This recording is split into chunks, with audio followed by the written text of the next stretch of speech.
नमस्कार स्टूडेंट्स। आज हम अर्थशास्त्र के समष्टि अर्थशास्त्र विषय की एक बहुत ही सामान्य लेकिन बहुत ही महत्वपूर्ण विषय पर चर्चा करने जा रहे हैं। मैं Shiv Sharma, assistant professor economics, government college Rajgarh, आपका अभिनंदन करता हूँ। विषय है केन्स का उपभोग का मनोवैज्ञानिक नियम। 1930 की जो मंदी का दौर आया, उस मंदी के दौर में एक चीज बिल्कुल स्पष्ट हो गई कि क्लासिस्ट के द्वारा या प्रतिष्ठित अर्थशास्त्रियों के द्वारा जब भी सोच रखी गई इकोनॉमी के बारे में, इकोनॉमिक्स के बारे में, वो सारी चीजें कहीं ना कहीं समय के साथ में धराशायी होती चली।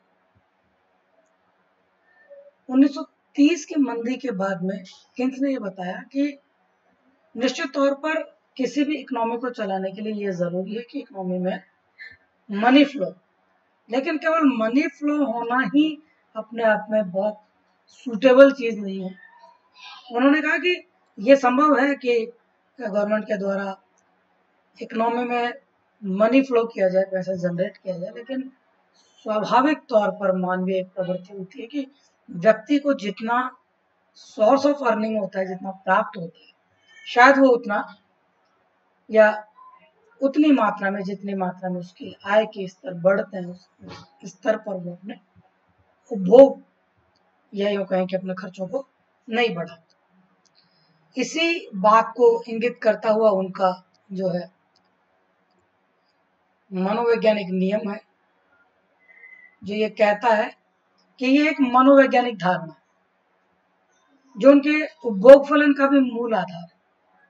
केन्स अपने इस विश्लेषण में कहना चाहते हैं कि ये एक मानवीय स्वभाव है और एक आनुभविक तथ्यों के आधार पर इस चीज का प्रमाणीकरण किया। मानवीय स्वभाव कि एक व्यक्ति अपने आय के स्रोत में से संपूर्ण आय को व्यय नहीं करके अपने आय की कुछ मात्रा को बचाने की कोशिश करे। ऐसा अनुभव के आधार पर भी हम प्रमाणित कर सकते हैं, देख सकते हैं, बतला सकते हैं। इसी बात को केन्स ने बताने का प्रयास किया।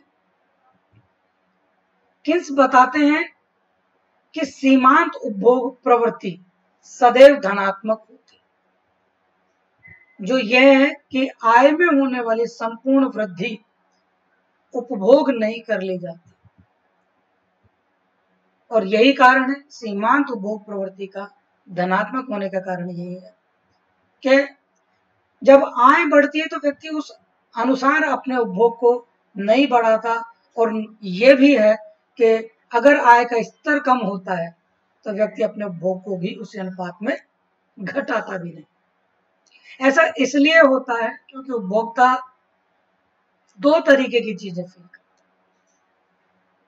या तो वो अपने पूर्व उपभोग के स्तर का इतना आदी हो चुका होता है कि वो उस स्तर को छोड़ना ही नहीं चाहता, यह संभव है कि वह दूसरा पक्ष रखता हो कि वो ये चाहता है कि किसी दूसरे व्यक्ति को ये पता ही ना लगे कि अब वो पूर्व के स्तर को बनाए रखने में सक्षम या समर्थ है ही नहीं।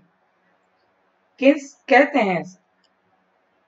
केन्स के अनुसार सीमांत उपभोग प्रवृत्ति सदैव इकाई से कम।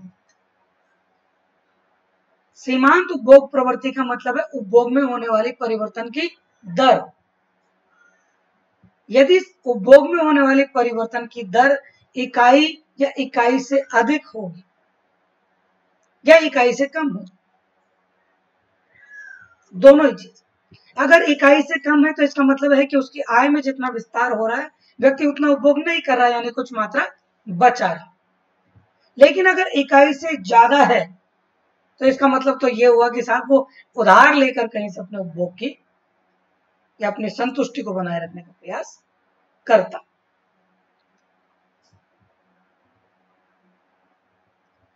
दूसरी बात कि सीमांत उपभोग प्रवृत्ति का एक इकाई से कम होने का मतलब ये भी है कि उपभोग आय का बढ़ता हुआ फलन होता है, किंतु उपभोग में होने वाली वृद्धि आय की तुलना में कहीं कम बनी होती। अब यहाँ दो तरीके के प्रश्न उपस्थित होते हैं। आखिर उपभोग उतना क्यों नहीं बढ़ता जितना कि आय, और यदि आय संपूर्ण भाग व्यय नहीं किया जाता तो शेष भाग कहाँ चला जाता। यह अपने आप में एक महत्वपूर्ण बात है। किन्स कहते हैं जहां तक प्रश्न के प्रथम पक्ष का संबंध है तो यह स्पष्ट है कि उपभोग उतनी दर से नहीं बढ़ता जितनी दर से व्यक्ति की आय बढ़ती, क्योंकि धीरे धीरे कहीं ना कहीं व्यक्ति की जो आवश्यकताएं हैं वो पूरी होने लगती हैं, और जब व्यक्ति की आवश्यकताएं पूरी होने लगती हैं तो वह अपने उपभोग की रफ्तार या कहें कि उसकी दर को उतना नहीं बना। और दूसरा प्रश्न है कि शेष भाग जो है वो उसे बचत कर लेता। किन्स के विश्लेषण का मेन जो फोकस था, या ये कहें कि ब्रह्मास्त्र जो कहा जा सकता है, जिसने प्रतिष्ठित विचार के महल को भी धराशायी कर दिया, वो यही है कि किन्स ने पहली बार ये कहा कि बचत की प्रवृत्ति व्यक्ति विशेष में होती,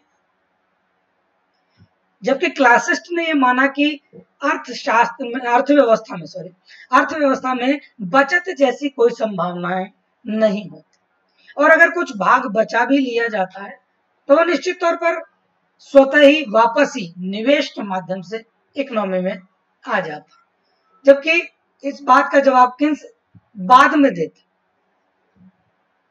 जैसा कि आपके सामने ये एक छोटी सी टेबल, ये टेबल जो ये कह रही है कि साहब जब आय का स्तर 0 है तो उपभोग का स्तर 50। इसका मतलब यह है कि व्यक्ति शुरुआती दौर, जबकि सोर्स ऑफ इनकम उसके पास में नहीं, तो वो अपने बचत या उधार उन चीजों से अपने उपभोग को शुरुआत करता। आय बढ़ती, उपभोग भी बढ़ता है।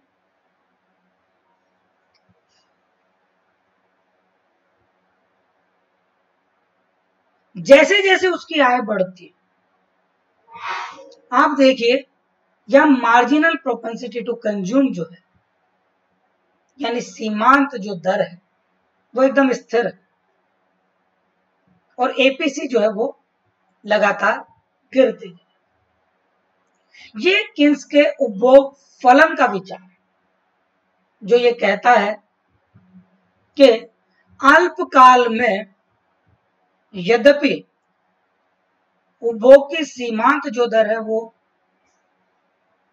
स्थिर रहती, यानी व्यक्ति जिस रफ्तार पर अपने आप को बरकरार रखता है उस रफ्तार पर बरकरार रखने की कोशिश, लेकिन औसत रूप में उसके उपभोग की जो प्रवृत्ति है वो कम होती चली जाए। औसत रूप में उपभोग की प्रवृत्ति के कम होने का मतलब है कि वो उस व्यक्ति की आवश्यकताएं या उस वस्तु विशेष के प्रति उसके उपभोग या इच्छा या तीव्रता की जो मात्रा है वो धीरे धीरे कहीं कम होती चली। सामान्य तौर पर हम कह सकते हैं कि ये किन्स का जो उपभोग का मनोवैज्ञानिक नियम है वो ये दो चीजें इंडिकेट करता है कि आय में होने वाले परिवर्तन और उपभोग में होने वाले परिवर्तन, दोनों के मध्य संबंध किस तरीके का।